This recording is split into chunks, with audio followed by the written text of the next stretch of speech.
بسم اللہ الرحمن الرحیم۔ السلام علیکم اسٹوڈنٹ بی اے پارٹ 2۔ آج کا ہمارا ٹاپک ہے امن عالم سیرت طیبہ صلی اللہ علیہ وآلہ وسلم کی روشنی میں۔ محمد صلی اللہ علیہ وآلہ وسلم آخری مذہب اسلام لے کر آئے اور اللہ تعالیٰ نے ان پر آخری الہامی کتاب قرآن پاک اتاری اور اسلامی شریعت کا نظام قرآن اور اپنی سیرت کے حوالے سے لے کے آئے، اور شریعت اسلامیہ قیامت تک کے لیے تمام بنی نوع انسانوں کے لیے رہنما اصول فراہم کرتی ہے۔ اس ٹاپک میں امن کا لفظ استعمال ہوا ہے۔ عالم پوری دنیا کو کہیں گے کہ امن عالم قائم کرنے کے لیے محمد صلی اللہ علیہ وآلہ وسلم نے بنی نوع انسان کو کیا تعلیمات دی ہیں۔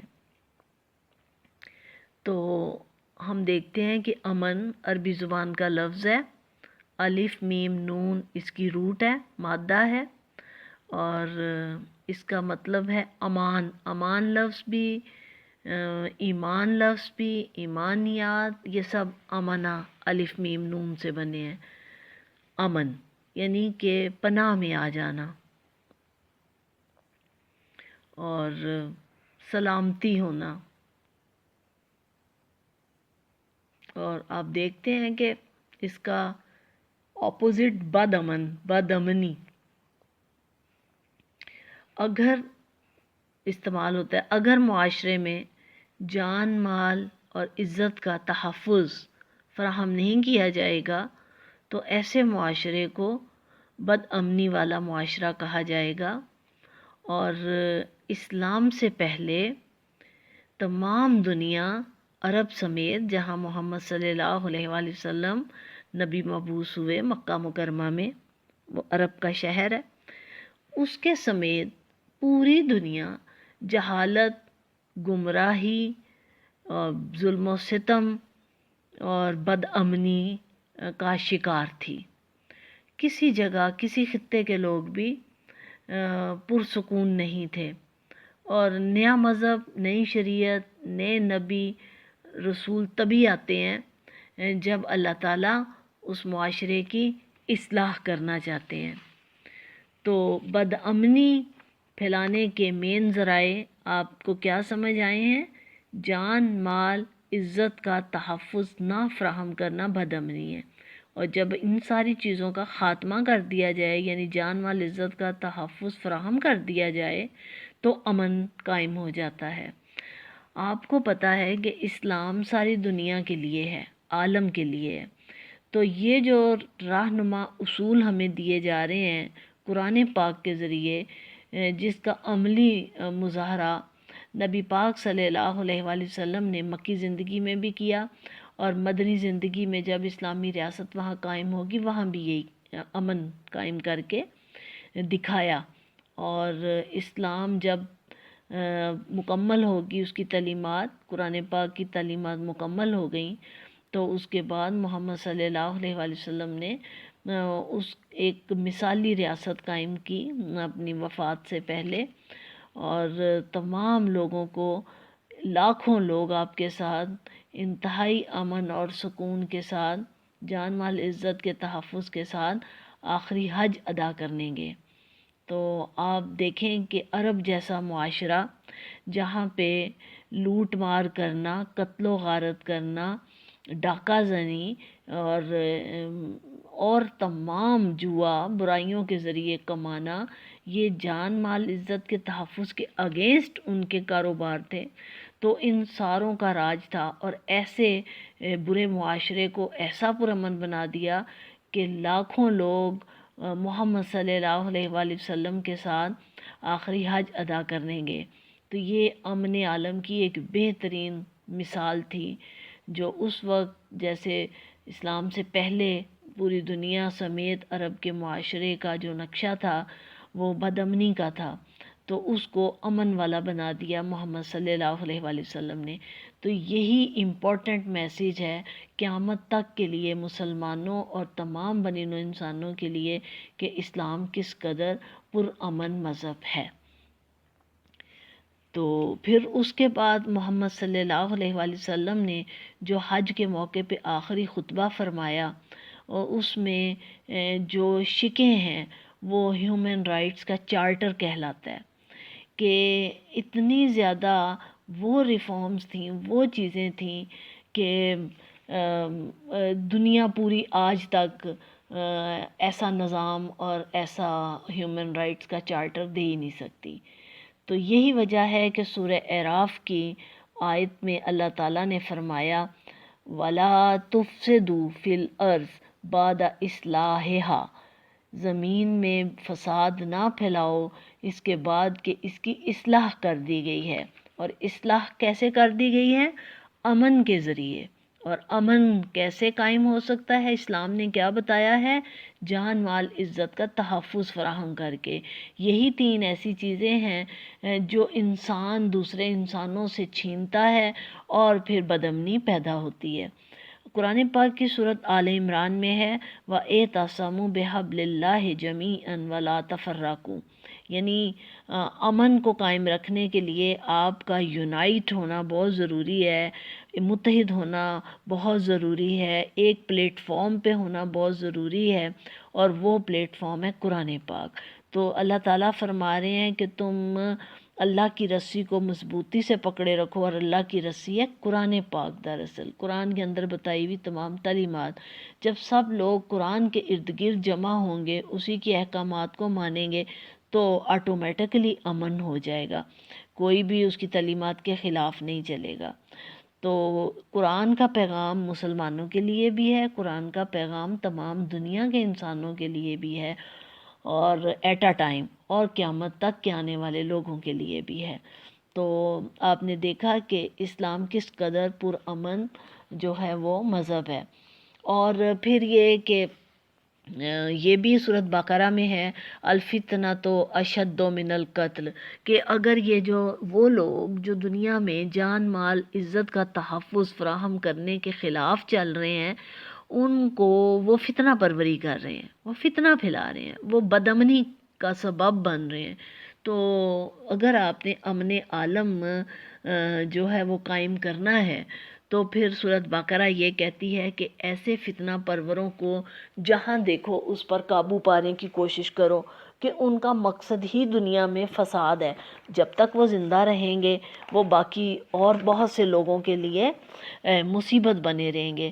تو اگر آپ گنتی کے ایسے چند لوگوں کو پکڑ کر ان کو قرار واقعی سزا دیں گے تو باقی لوگوں کو لیسن ہوگا، اور پھر معاشرے میں امن قائم ہو جائے گا۔ جب لوگوں کو پتہ ہوگا کہ ان کے ساتھ رعایت نہیں برتی جائے گی اور وہ برائی کریں گے تو انہیں فوراً پکڑ لیا جائے گا، ان کو لوگوں کے جان مال عزت کے تحفظ کو خراب نہیں کرنے دیا جائے گا، تو پھر وہ جرم کرتے وقت بہت سوچیں گے، اور پھر امن قائم ہونے کی طرف رستہ بن جائے گا۔ کیونکہ آپ کو یاد ہوگا محمد صلی اللہ علیہ وآلہ وسلم مدینہ منورہ میں رسول ہونے کے ساتھ اسلامک اسٹیٹ کے ہیڈ بھی تھے، تو وہ اس وقت تمام جتنے بھی کسی ایک مملکت کے شعبے ہوتے ہیں ان کا اینڈ جو ہے محمد صلی اللہ علیہ وآلہ وسلم ہی تھے، چاہے وہ عدالت ہو، چاہے وہ سپہ سالار کی پوزیشن ہو، چاہے وہ ہیڈ آف اسٹیٹ ہو۔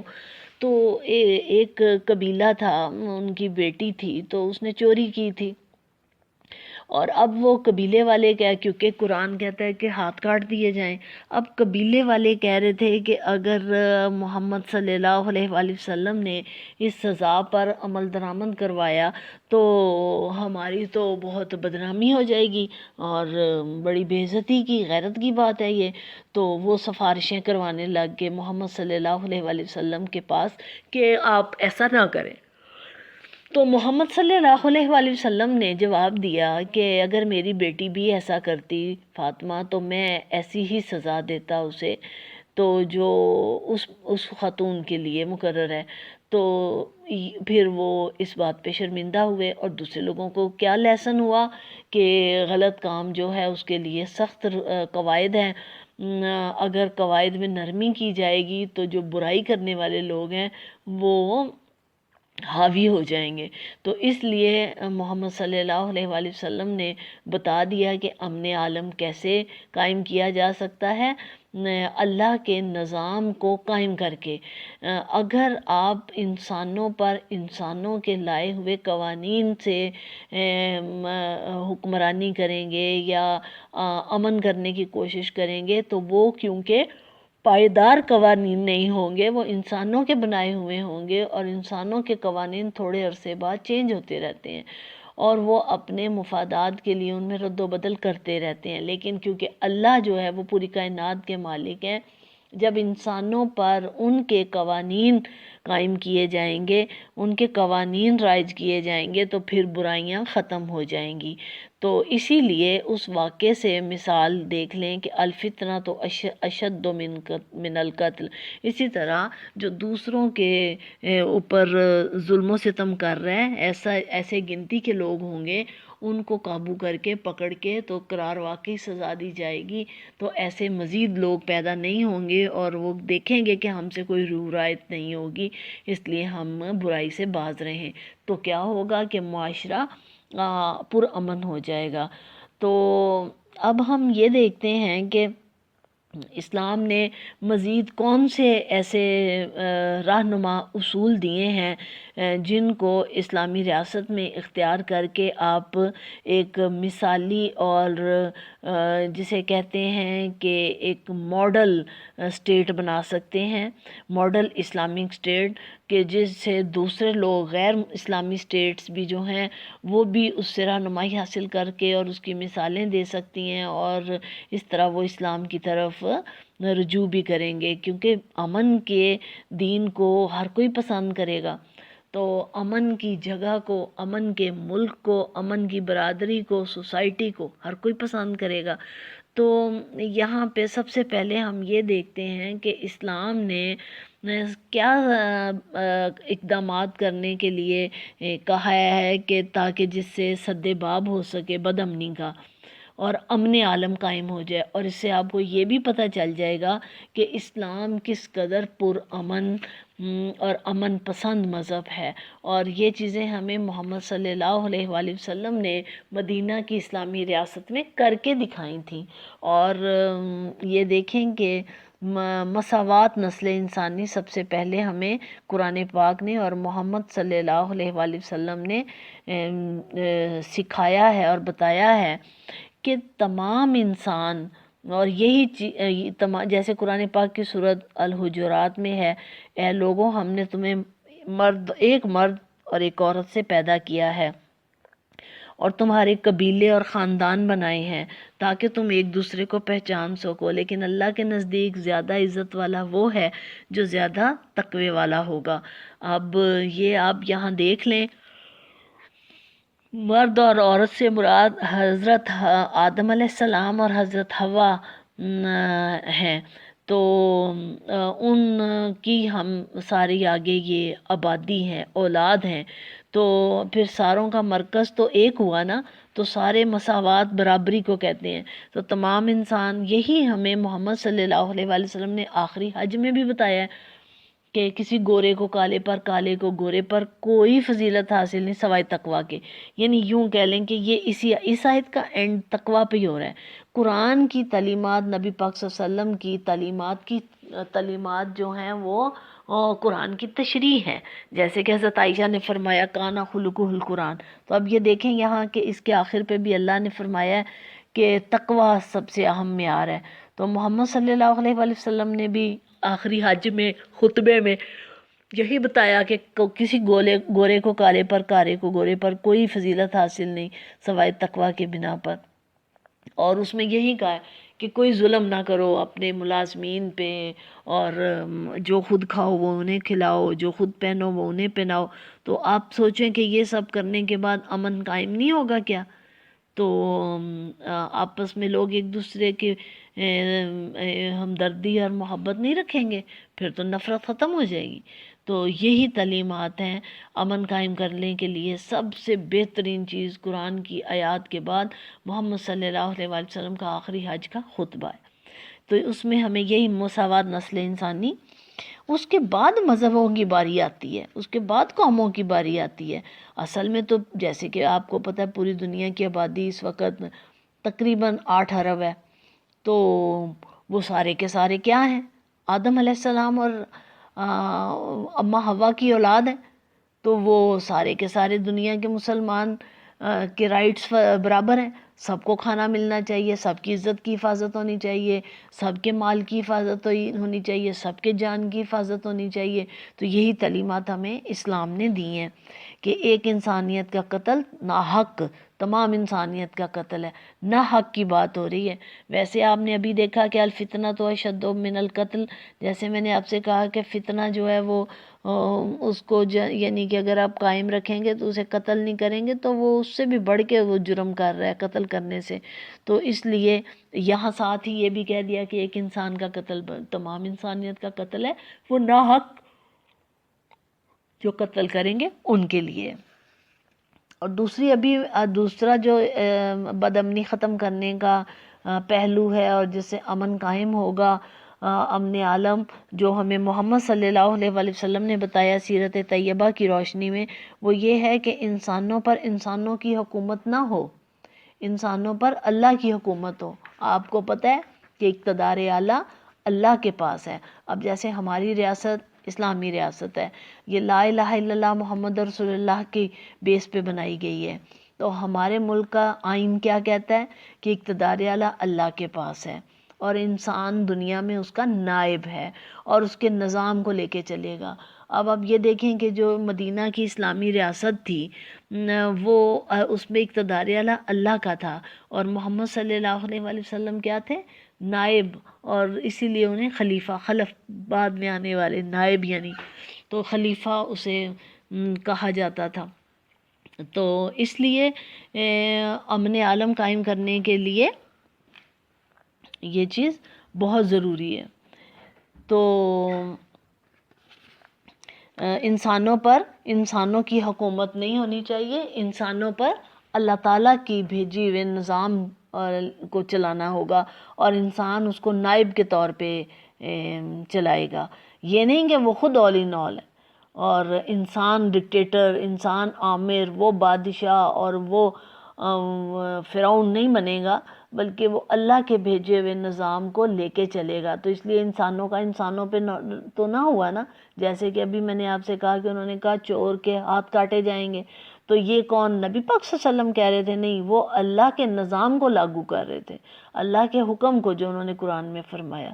تو اسی طرح باقی چیزیں ہیں، اگر اللہ نے قرآن میں باقی برائیوں سے منع کیا ہے تو اسلامی حکومت ان کو اپنی مرضی سے نہیں کہ کسی کو لاگو اور کسی کو نہیں اور کسی کی اجازت نہیں، اللہ کے تمام احکامات کو وہ مانے تو پھر امن قائم ہو جائے گا۔ جب انسان اپنے احکامات کو لاگو کرتے ہیں تو وہ خامیوں سے بھرے ہوئے ہوتے ہیں اور عوام الناس ان کو لے کے نہیں چلتی اور پھر ٹکراؤ ہوتا ہے۔ اس کے بعد یہ ہے کہ عدل کا نظام، عدل جو ہے حضرت علی رضی اللہ تعالیٰ عنہ نے فرمایا کہ تمام برائیاں اگر کسی معاشرے میں ہیں تو شاید وہ سروائیو کر جائے، لیکن اگر عدل نہیں تو پھر کبھی بھی وہ معاشرہ ترقی نہیں کر سکتا اور پھر وہاں کبھی امن نہیں ہو سکتا، وہ بدامنی رہے گی۔ تو محمد صلی اللہ علیہ وآلہ وسلم نے امن عالم کے لیے ہمیں کیا تعلیمات دی ہیں قرآن پاک کی روشنی میں، کہ سورہ آل عمران میں ہے اِنَّا أَنزَلْنَا إِلَيْكَ الْكِتَابَ بِالْحَقِّ لِتَحْكُمَ بَيْنَ النَّاسِ بِمَا أَرَاكَ اللَّهُ، بے شک ہم نے آپ کی طرف کتاب حق کے ساتھ نازل کی تاکہ آپ لوگوں کے فیصلے اس طریقے سے کریں کہ جو ہم نے آپ کو بتائے ہیں یا دکھائے ہیں۔ اراء کا دکھانا، اب یہ دیکھیں کہ سورۃ آل عمران میں کیا بتایا جا رہا ہے؟ یہی بتایا جا رہا ہے نا کہ انسانوں پر انسانوں کی حکومت نہ ہو، اللہ کا نظام جو ہے وہ آپ نے لاگو کرنا ہے جو اللہ نے کہہ دیا ہے، اور وہ عدل پر مبنی ہے۔ انسان تو کسی کو کسی وجہ سے فیور دے دیں گے، کسی کو کسی لالچ سے فیور دے دیں گے، کسی کو انفلوئنس کی وجہ سے، کسی کو کسی کے اور سے فائدہ اٹھانے کے لیے فیور دے دیں گے، تو انسان تو صحیح عدل کر ہی نہیں سکتا۔ تو اسی لیے قرآن کہہ رہا ہے کہ جو میں نے بتا دیا ہے، امن عالم قائم کرنا ہے تو عدل قائم کرنا ہوگا، اور عدل کیسے قائم ہوگا؟ جیسے قرآن پاک میں کہہ دیا گیا ہے۔ تو اس لیے یہ پوائنٹس وہ ہیں جو کہ معاشرے میں امن قائم کرنے کے لیے بہت ہی زیادہ معاون ہے۔ تو اس کے بعد جیسے ہم نے پہلے بات کی ہے، بنیادی حقوق کی اگر فراہمی کر دی جائے گی تب بھی امن قائم ہوتا ہے۔ جان مال عزت کی حفاظت بنیادی حقوق ہے۔